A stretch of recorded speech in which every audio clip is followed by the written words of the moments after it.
Welcome back to Livewire Radio. I'm Luke Burbank. After training with the legendary Groundlings in L.A., Wendi McClendon Covey first clawed her way into our hearts with the perfectly manicured fingernails of Detective Clementine Johnson on Reno 911. Since then, you've seen her make great comedy even better in projects like Bridesmaids, Modern Family, and now she's absolutely killing it as the charmingly overbearing Beverly on ABC's The Goldbergs. Please welcome actress and improviser Wendi McClendon Covey to Livewire.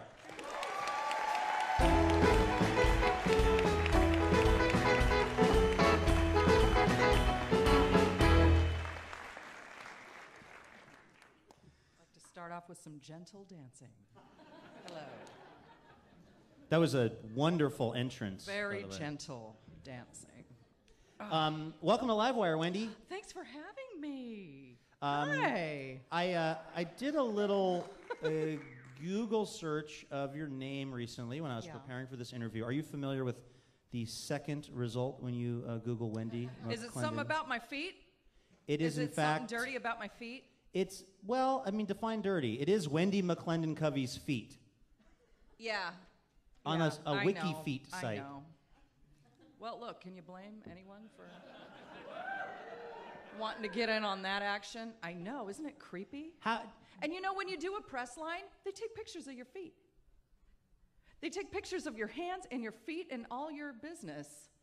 So that it can be parceled creepy. out to each weird website where someone likes that body part. They're going to make money on some part of your body. I know, it's gross. Is it kind of flattering, though? Yeah. It is. If I can't sell it here, I can sell it here. If you Google my name... I'll always have a job. The second thing that comes up for me is O's Columbia House CD Company, $84. Oh, you fell for that, too. You should take Hot Feet. Yeah. I am loving the show, The Goldbergs, that you're on. Thank you. It is so funny to be on network TV. Is that an insult? No, it's not. It's, yeah, I always thought I was too weird for network TV, so I was very flattered that they came to me. They came to me. So, yeah, right? They were like, we like your feet. We think you can do it. Yeah, you've got the feet this job requires. But thank you for saying that. I love doing it. I love that show, which is on at 9 p.m. on ABC on Tuesday nights.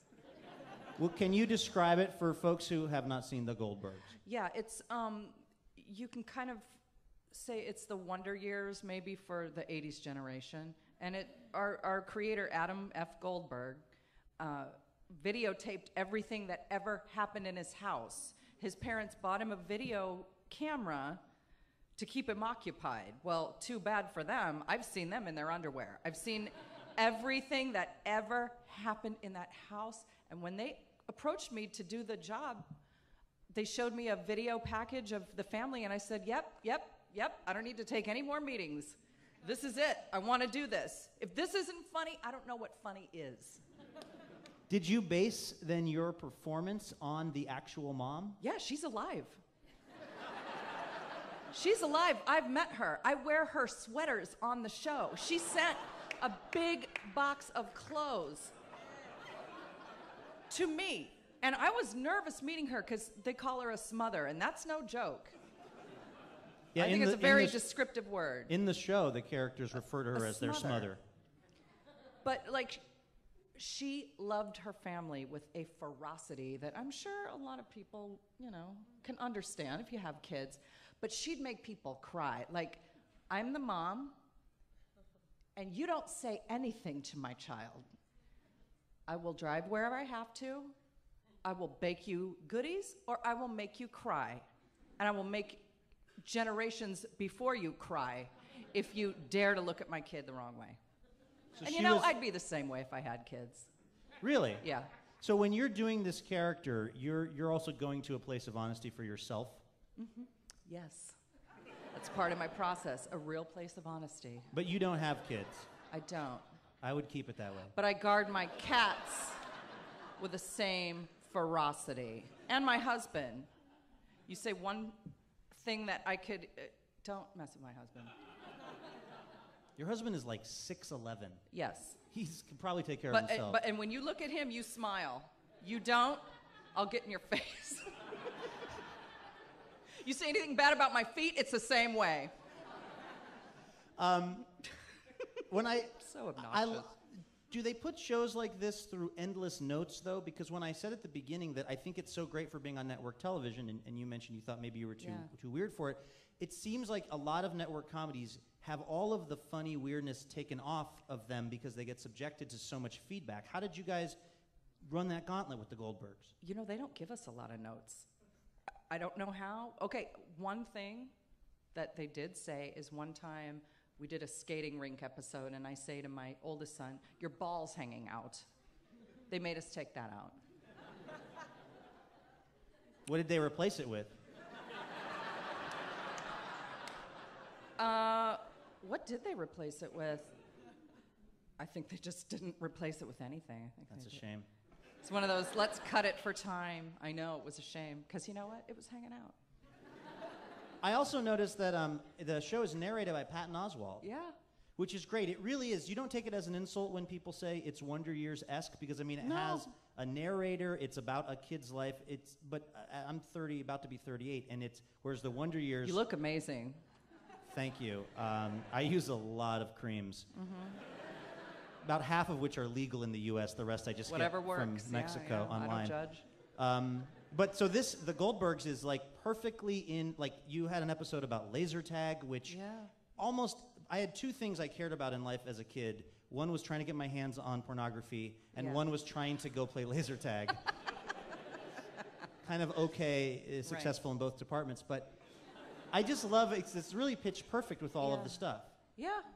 Well, one thing is we are never specific on the year, and that drives some people crazy. So we might talk about the Reebok pump in one episode, and in the same episode talk about the Goonies. Yes, they were completely different years, but who cares?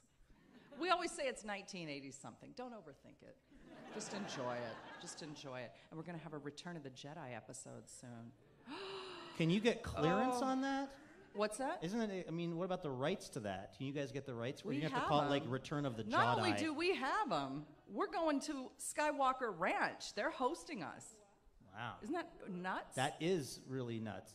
I'm cleaning my feet for it. See, that's a callback. I'm going to keep talking about my fabulous feet. They're cutting out all of the foot stuff. I know. So just try to bear that in mind. Whatever. We're talking to Wendi McClendon-Covey. She's on ABC's The Goldbergs. You may know her also from Bridesmaids and Reno 911. You may know this show as a thing coming out of your radio right now called Livewire. When you did those other shows, like Reno 911, and I assume the movie Bridesmaids, because there were so many great improvisers involved in that project, you guys did improv a lot. When you're doing this new show, The Goldbergs, it's probably really tightly scripted, right? Do you miss the getting to just riff thing? You know what? They let me improv with the physical stuff. Like when there was an episode where you were miming something behind your kid's back for Jeff Garland, who plays your husband. Yes. Because he's a terrible father. You're trying to help him understand that it's your kid's birthday, which he is forgetting. Yeah. All that like stuff you're doing, are you making that up? That's all improvised. Yeah.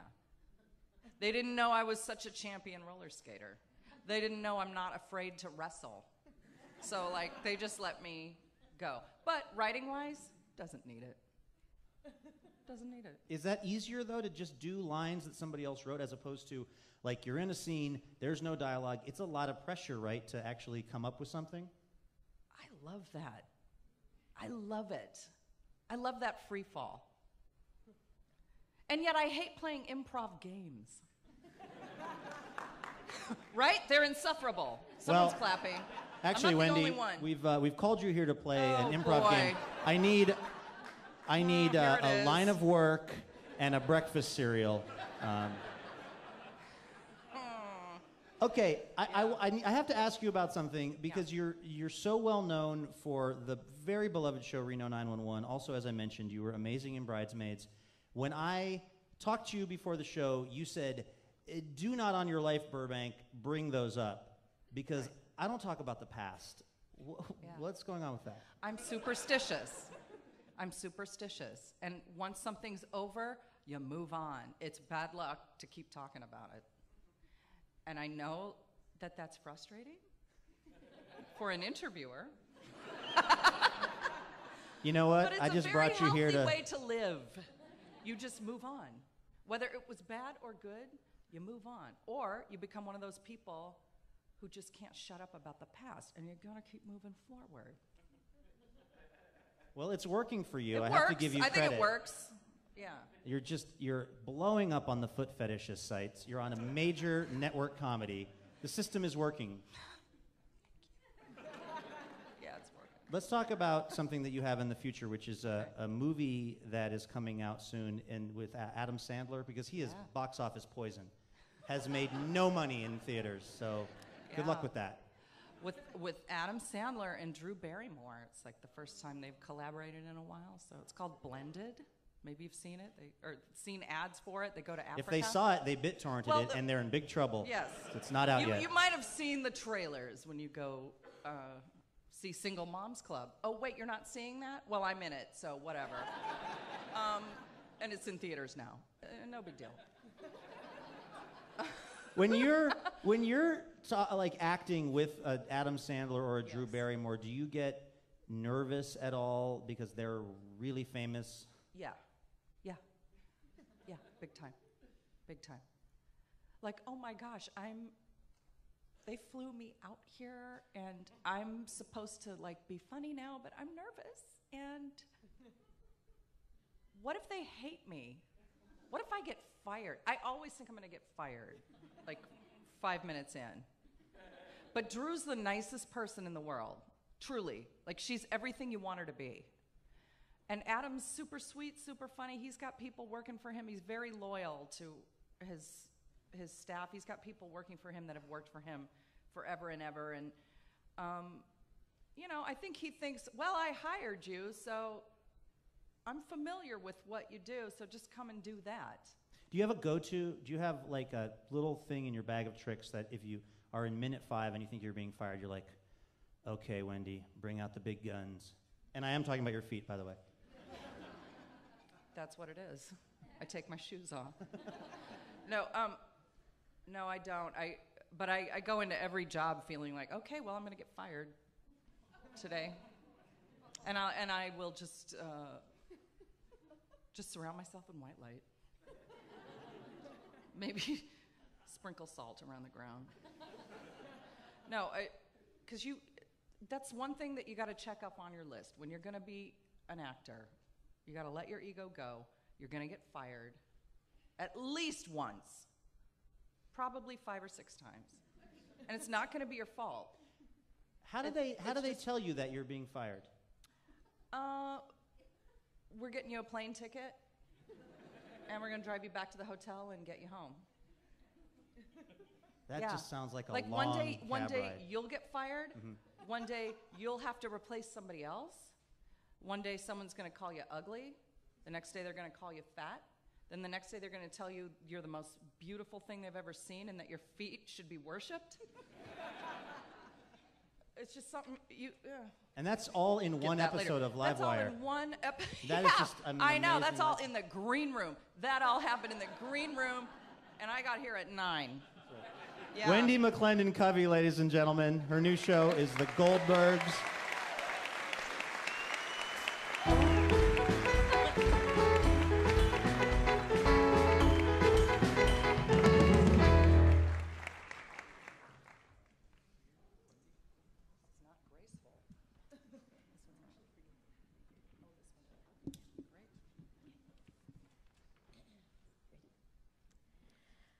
Amanda, welcome. I'm Dr. Abernathy.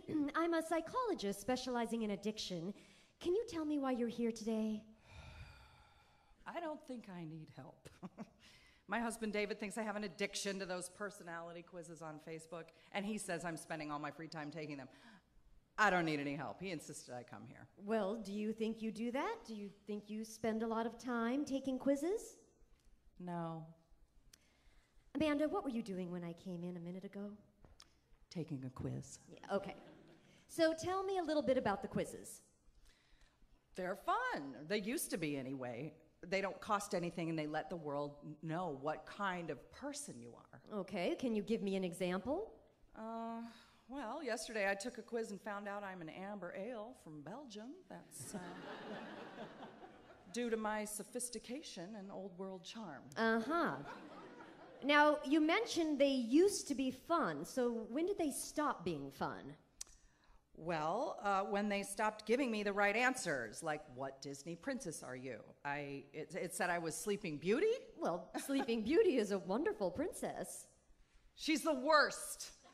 I always get Snow White. Always. Oh, so you've taken this quiz before? Yes, it's one of my regular Wednesday quizzes. So what did you do? Well, I took it again, and I chose different answers, and I got Cinderella. I couldn't get it to give me Snow White. So are you saying you sometimes don't answer truthfully? Well, in the end, whatever I select is the truth, right? No, that's not... Okay, do you know what truth means? My point is, now I'm not getting the answer I should, and it's embarrassing. I mean, I have to post the results on Facebook. Okay, I have to. All right, I understand. Your intake sheet here lists 91 quizzes. Do you have any favorites? Gosh, what city do you live in, or should you live in? Which Harry Potter character are you? How sweary are you? What shade of green are you? How likely are you to murder a child? What music era do you belong in? And you usually get... Miami, Hermione, Very Emerald, Not at All, in the 70s. And what are you getting now? Missouri, Hagrid, Not at All, Teal, Very Likely, and Edwardian. Okay. Amanda, I'm going to ask you some questions based on some quizzes you've already taken, okay? What 30 Rock character are you? Liz Lemon. And what high school should you have gone to? High School for the Performing Arts in New York. And what classic board game best describes you? Stratego. And which season of NYPD Blue are you? Season 7. And which defunct 1990s soda are you? Crystal Pepsi. And what piece of classic nostalgia are you? A 1979 Hot Wheels ramp. And what anything are you? I'm a molecule of aluminum fluoride. It's used as a coating material for mirrors and lasers. That's me. Okay. What? What is it? They don't add up? No, I'm afraid they do not. I mean, we typically find that if people are Liz Lemon, they'll probably have gone to school in Chicago. They'll never be past season 5 of NYPD Blue. They'd be an okayed soda. They'll be a Cabbage Patch doll or a Care Bear, and they'll never be anything but a chemical compound or a polymer. Oh my God. What do I do? Well, Amanda, you're an amber ale from Belgium. Now, that's something we can work with. Now, most people come in here, they don't know if they are a Pilsner or a common lager, so I can help you. Thank you. Excellent. So let's take one final quiz about your agricultural knowledge. We're going to see if you might be right for Farmville. That was Laura Faye Smith and Wendi McClendon Covey.